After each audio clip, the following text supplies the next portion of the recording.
जी chef में खुशामदीद। आज मैं आपके लिए लेकर आई हूँ समर स्पेशल केरी के शरबत की रेसिपी। शदीद गर्मी में ठंड पहुँचाने वाला ये शरबत आप भी ज़रूर बनाकर पिए। आप इसे एक बार बनाकर 3 से 4 महीने स्टोर भी कर सकते हैं। रेसिपी बहुत ही आसान है, फुल वॉच कीजिएगा। तो चलते हैं मज़ेदार सा केरी का शरबत बनाने की तरफ। बिस्मिल्लाहिर्रहमानिर्रहीम। केरी का शरबत बनाने के लिए मैंने 800 ग्राम केरियाँ ली हैं। इनको पहले अच्छे तरीके से वॉश कर लें और फिर इनका छिलका उतार लें। बिल्कुल इसी तरीके से सारी केरियाँ पील ऑफ कर लें। तो यहाँ पे मैंने सारी केरियाँ पील ऑफ कर ली हैं। अब इनकी कटिंग कर लेते हैं। हमें इनका गोदा चाहिए, तो हम इनका गोदा उतार लेते हैं। गुठलियों तक जितना गोदा है सब अच्छे तरीके से उतार लेंगे और गुठलियों को अलग कर लेंगे। तो सारी केरियों का गोदा हमारे पास आ चुका है। अब एक पैन में ये सारा गोदा डाल देंगे और साथ में 1 कप इसमें पानी का ऐड करेंगे। ऊपर से कवर करके मीडियम फ्लेम पर इसे पकने के लिए छोड़ देंगे। 5 से 6 मिनट लगते हैं इनको गलने में। केरियाँ बहुत ही अच्छे तरीके से गल चुकी हैं। अब फ्लेम को ऑफ करेंगे और इन्हें ठंडा करेंगे।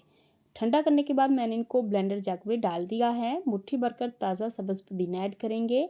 सिर्फ पुदीने की पत्तियां ही ऐड करनी है, डंडियां नहीं। साथ में हाफ टी स्पून पिसी हुई काली मिर्च ऐड करेंगे। हाफ टी स्पून कुटा हुआ सफ़ेद ज़ीरा ऐड करेंगे और 1 चम्मच काला नमक शामिल करेंगे। काला नमक ना हो तो सफ़ेद नमक डाल लीजिए, लेकिन कोशिश कीजिए कि काला नमक ही ऐड करें। अब इन सारी चीज़ों को ब्लेंड कर लें। ज़रूरत पड़े तो थोड़ा सा पानी भी डाल सकते हैं। मुझे ज़रूरत नहीं पड़ी तो मैंने इसमें पानी ऐड नहीं किया। कितना स्मूथ सा पेस्ट हमारा तैयार हुआ है। अब एक स्ट्रेनर लेंगे और सारा पेस्ट छान लेंगे ताकि इनमें जो भी मोटे ज़रात हैं वो सब स्ट्रेन हो जाएं। लास्ट में इसी जग में 1 बूंद पानी डालकर इसे भी स्ट्रेन कर लिया। तो ये जो मोटे ज़रात हैं इनको हम पेस्ट कर देंगे। तो यहाँ पे देखिए कितना सिल्की और स्मूथ सा पेस्ट हमारे पास आ चुका है। इसे मैंने चूल्हे पर चढ़ा दिया है। 800 ग्राम हमारी केरियाँ थी तो इसमें 800 ग्राम ही हम चीनी ऐड करेंगे। ये आपकी केरियों पे डिपेंड करता है कि अगर ज़्यादा खट्टी हैं तो ज़्यादा चीनी डाल लीजिए, अगर कम खट्टी हैं तो बराबर मिकदार में आप इसमें चीनी ऐड कर सकते हैं।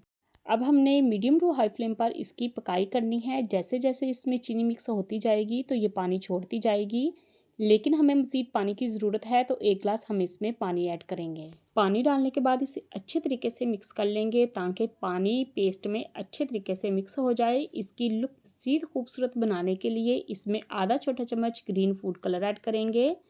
इससे ये दिखने में बहुत ही खूबसूरत लगेगा। फूड कलर डालने के बाद अच्छे तरीके से इसकी मिक्सिंग करेंगे और पकाते जाएंगे। इसी दौरान अगर अभी तक आपने मेरे चैनल को सब्सक्राइब नहीं किया तो प्लीज़ कर ले और साथ लगे बेल आइकन को भी दबा लें, ऑल पे क्लिक भी कर ले ताकि मेरी हर नई आने वाली वीडियो का नोटिफिकेशन आप तक सबसे पहले पहुंच सके। इसको 1 या 2 तार का नहीं बनाना, इसे सिर्फ इतना ही पकाना है कि ये चिपका सा हो जाए। जब आप इसे चेक करें तो आपको ये तेल की तरह ऑयली सा लगे तो बस ठीक है। अब फ्लेम को ऑफ करेंगे और इसे ठंडा कर लेंगे। जैसे ही ये ठंडा होगा तो इसने मज़ीद थिक हो जाना है।